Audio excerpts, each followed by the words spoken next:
আমরা যারা Android 15 version use করছি তাদের একটি কিন্তু সমস্যা অলরেডি হয়ে গিয়েছে। আমরা অনেকেই দেখেছি বা অনেক সেট দেখেছি যে প্লে স্টোর কাজ করে না, বা প্লে স্টোরে দেখুন আমি এখান থেকে যদি আমাদের সাইন ইন করতে যাই, তাহলে আমাদের সেম টু সেম যে সিস্টেমটা দেখাবে এই সিস্টেমটা কিন্তু অলরেডি দেখাচ্ছে। অ্যান্ড্রয়েড 15-তে কিন্তু এই সমস্যাটা হচ্ছে।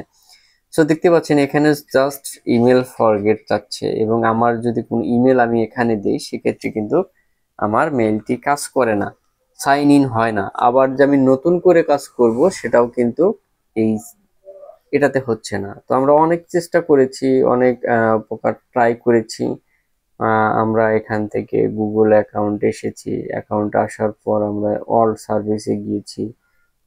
এখান থেকে আমরা এখানে আর একটু যে সেট আপ, এটাকে আমরা ট্রাই করেছি, কিন্তু এখান থেকেও কিন্তু কোনো সমাধান পাইনি যে আমি অন্য আর একটা সেট থেকে আমার জিমেইল এখান থেকে ট্রান্সফার করতে পারি, সেটাও কিন্তু হচ্ছে না।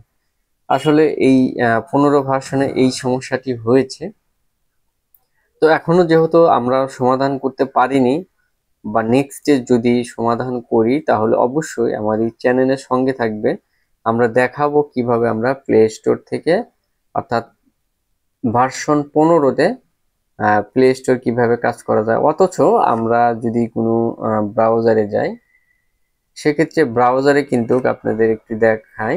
আমি এখানে আমাদের ইউটিউবে ঢুকে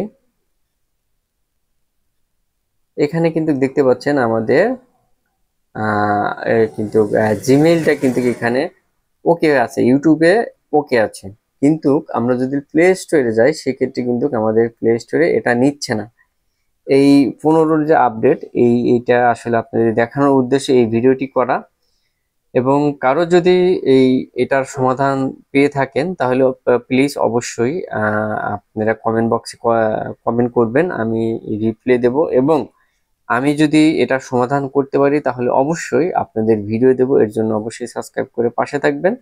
নেক্সট টাইমে এই প্লে স্টোরে কিভাবে জিমেল অ্যাড করা যায় আপনি ট্রাই করতে পারেন। যে নতুন যে 15 ভার্সন রয়েছে সেগুলো একবার যদি রিসেট করেন বা এপারপি বাইপাস করেন সেক্ষেত্রে কিন্তু আপনার জিমেইল অ্যাড হয়নি। যদি আপনার না হয় তাহলে অবশ্যই আপনি কমেন্ট বক্সে কমেন্ট করুন এবং এটার সমাধান আমি অচিরেই দিয়ে দেব। তো ভালো থাকুন, আল্লাহ হাফেজ।